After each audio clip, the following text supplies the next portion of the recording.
Versace, Jeans Couture.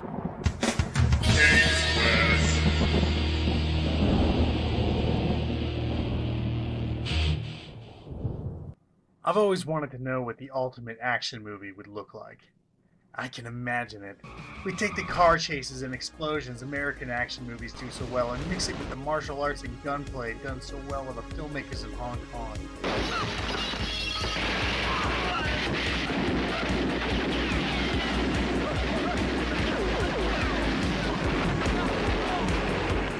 You would have the body count of an 80s action flick with the smooth professional look of the late 80s and early 90s. Interesting villains and a cool as ice hero fighting for the greater good.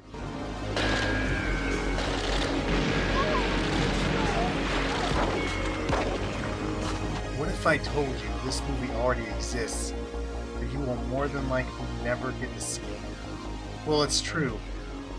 Now, obviously this is largely my own entirely subjective opinion, but I will submit that 1993's Hard Target might just be the greatest action movie you've never seen. While many fans of Van Damme's 90s output would frequently cite Hard Target as among the best, if not the best, of these films, it's easy to forget that the studios did not think it went over that well.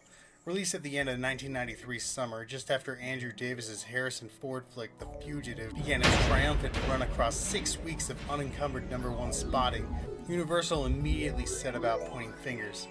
People in Woo's camp blamed the studio for taking the film from the director's hands and re-editing it. Never mind the fact this was the first film stateside of an accomplished action director from Hong Kong. And never mind that scoring the #2 spot against not only Harrison Ford, an established star, by 2 foreigners should be considered a victory in itself. But whatever people say about this movie doesn't matter, because this movie is a kick-ass action film.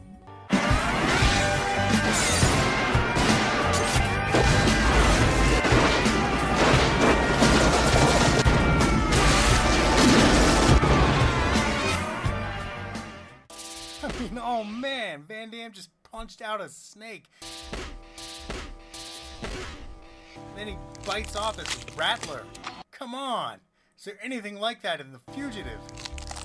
Woo's upward trajectory in the Hollywood system started here, and if you forget about the naysaying, contradictory reports of the on-set turmoil, and even the sad eventual butchering of the film to homogenize it for American audiences, you might just see the forgotten masterpiece that is Hard Target. I've been looking all over for you. John Woo rose to fame during the brilliantly wacky time of Hong Kong action's golden years in the 1980s to 1997. And as such, when he came to the United States, he still had those sensibilities in place when he filmed this amazing American debut. Now, don't get me wrong here, Hard Target is not anything special in terms of story, music, or screenplay.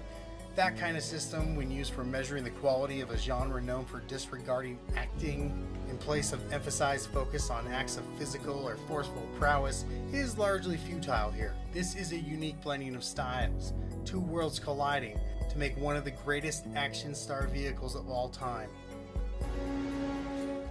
On the one hand, you have Jean-Claude Van Damme. He had been forcing his way into the Hollywood system for years. His breakout film, Bloodsport, was fresh, different, and well received by audiences.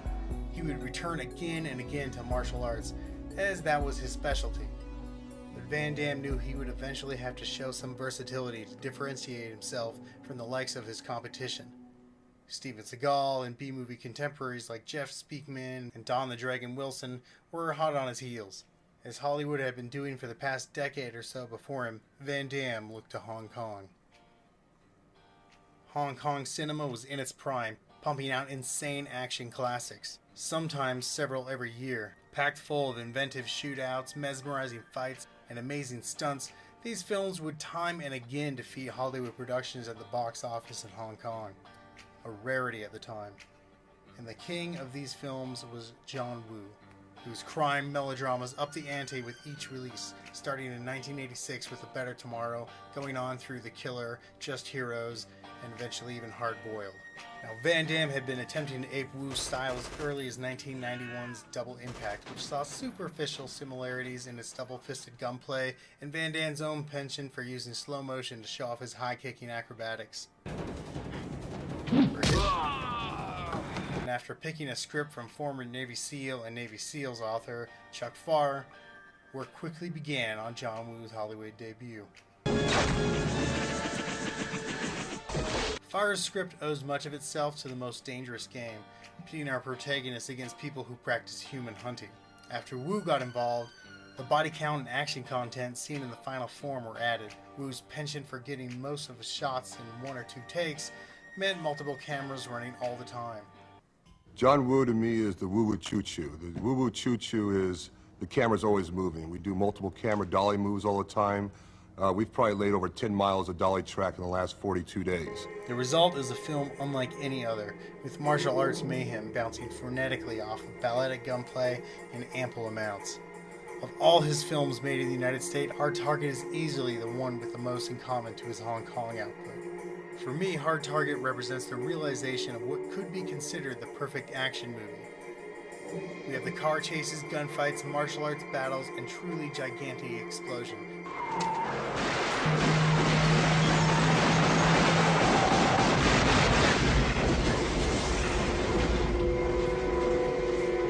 We get our drama, our comedy, but we also get our one-man army hero figure.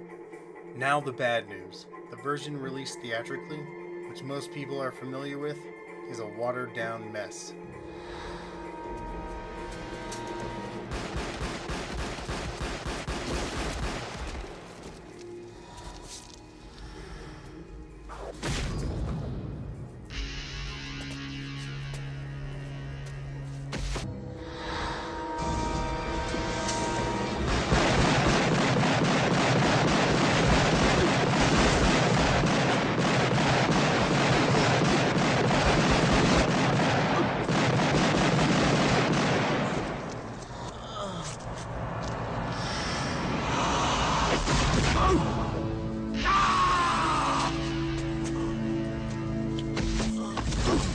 Many consider John Woo to be a high art filmmaker far above the lowbrow action cliches found in American movies.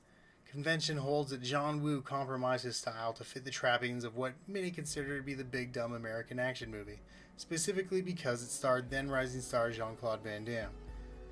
In his book Films of Fury, Hong Kong film enthusiast Rick Myers makes the claim Van Damme himself edited the film to pare out scenes excluding himself and added more close-ups of his own visage. Anyone who's seen the original John Woo work print can easily ascertain this is untrue. In fact, the theatrical release reveals not only less Van Damme, but many of the action stars' better moments ended up on the cutting room floor. The real culprit of the loss of much of Woo's flair is from good old American censorship, specifically from the Motion Picture Association of America, which saw the film cut down at least half a dozen times in order to bring the film down from an NC-17 rating to a more palatable R rating.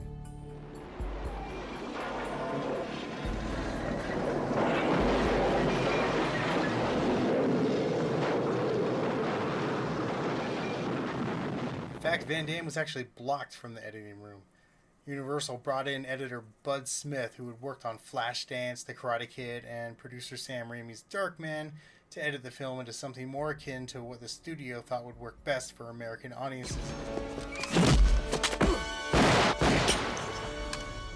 Now, I'm not saying all this to cast shade on what is arguably still a pretty good movie. I'm just saying it is less of a John Woo movie than it could be, or should be. Fortunately, there's some light at the end of the tunnel. The recent Blu-ray release is, in fact, the international version, and it's as close as you're going to get. And on the horizon, we have a Hard Target 2 coming out with Scott Adkins in the lead, so that's pretty cool too. If you haven't seen this one in a while, definitely give it a rewatch, and if you've never seen it, pick up the new version. It's amazing. Get the fuck down!